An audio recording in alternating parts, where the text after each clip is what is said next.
Hi friends, I'm back. This is part 2 of the topic that what can we do from political party to church to citizen to voter. What can we do to fix our very what shall we call it, an absolutely useless, ineffective, unfair political system. And not just in Namibia and South Africa, across the world, but I am mainly focusing on South Africa and Namibia. All right, so just recap. The first video, we said we've got two main problems in the political system that we gotta fix, otherwise we will go under while the Titanic is sinking. We are simply arranging the deck chairs on the Titanic at the moment with the political system that we've got, and we don't change really the issue. We don't fix the real cause of our political dilemma. The real cause is that we got to change the system of the decision making in the political system. Political parties in a parliament where one party has a majority because it got more votes from people is simply not scientifically sound, because you cannot have a proper scientific, logical, critical, analytical, creative discussions on national problems if one party just sit there, don't have to listen, they just outvote everything that's on the table and they put their idea forward and they win because they are more. Can you see? The moment we fix the decision-making system in the politics, we can have a fair political system. So people gotta get away from their egoistic nature, human nature to want to be the boss, and share power with all the people, all the representatives of a nation. We simply gotta share power and in an objective way make scientific decisions. And if we change the system to that parties get an equal representation in parliament and all other bodies, we will have immediately a system that will focus on the problems and not building up political parties, and the corruption will go down and the dishonesty will go down and the effectiveness of government will go down, and there will be a lot of spin-offs which we don't have time for. The second one is the leaders. We got to have proper leaders. Leaders got to have qualifications if they want to be in parliament or in high commissions and bodies and boards and committees. You cannot make decisions for a nation if you do not have proper qualifications and proper thinking skills and proper biblical values like honesty and objectivity and kindness and fairness, and not hate and not bitterness and not egoistic motives. If we change the leaders, we can have a better leader corps and a better decision-making system in politics. We fix 60% of our political problems. Okay, so what can we do? Number one, the parties gotta cooperate to change the system. They gotta talk to each other for a change. Not blame each other, not fight each other.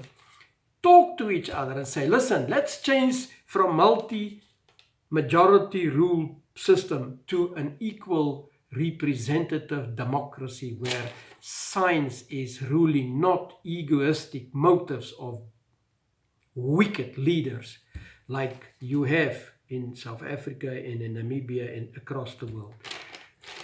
Let's work together and decide how will we design this new equal representative democracy system. I have done some thinking about that. I've actually put it a month or 3 ago on my Facebook, and a few people have read it and made contact with me and said they like it and they like it. You can still read it. I think it's still there. The whole text. Today I'm just talking about a small part of the text that's on my Facebook. So we got to change the system and we got to change the leaders. So political parties got to cooperate. not blaming and fighting each other. They got to cooperate and say, let's design a new system and agree on the new system, and then vote on one time, get a 2/3 majority and outvote majority rule and get it a new democracy, a real democracy into this constitution, so that that could benefit all people. Parties must go back to the real purpose of democracy. You know, what is the real purpose of democracy? To protect people's rights, to protect them physically, emotionally, spiritually, to be fair to all people, isn't it? To create conditions that's conducive for productivity and for prosperity. If they don't go down that road and follow that purposes of a true democracy, they don't belong in the politics and people shouldn't vote for them. Okay, so let's see about what can the church do. I think our church can do a lot more. I still remember Bishop Tutu and spoke out against apartheid in the old days, you know, and it's not fair and it's not biblical and so on. And he was right. Sorry, if you don't like it, he was right. The apartheid system was not fair. It was not sound biblical principles that they followed. So what we got to do now is the church got to speak out against unfairness in laws and policies, against wicked leaders' values, actions, statements. The church got to speak out. They are chicken. They don't come up for God and for the Bible. Even they don't have to come up for themselves. It's not about the persons. It's not about the church leaders. It's about a godly system. If we don't get a godly political system in place, then the curses that wicked leaders bring over a nation due to the corruption, immoral lifestyle, and cheating, those curses are falling upon the nation. If you know anything about the Bible, Joshua in the Bible were ordered by God to destroy thousands of people in the land Canaan, because it was given to the Israelites, because the other people living there did not honor God. They did not recognize God. And God let them be killed by the Israeli nation. It's still happening today. The leaders are bringing curses over the nation and the people, and we sit there and we take it. And it's time that we stand up as a church, as political parties, and as voters, and say, enough is enough. Let's do the right thing for a change. We can be so clever as we want to with all the scientific knowledge. If you don't go back to biblical values and operate and function society as we were meant to be, the Bible is saying we should rule over the earth, not over other people, not oppressing other people, not discriminating, not hating, not judging. You see, we can name list of things, all biblical principles: fairness, honesty, no prejudice, no discrimination, no foolish leaders is even in the Bible. We shouldn't have foolish leaders. We shouldn't have wicked leaders. So let's do that as people, as a church, as citizens.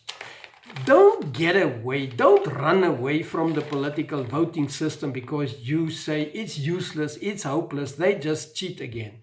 No, you got to go and vote for a party, even if it is your most favorite one.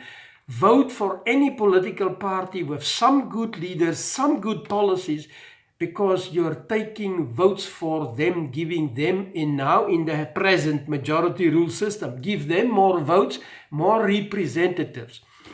And that could help them, that could help them. People, our citizens, should be kind to each other.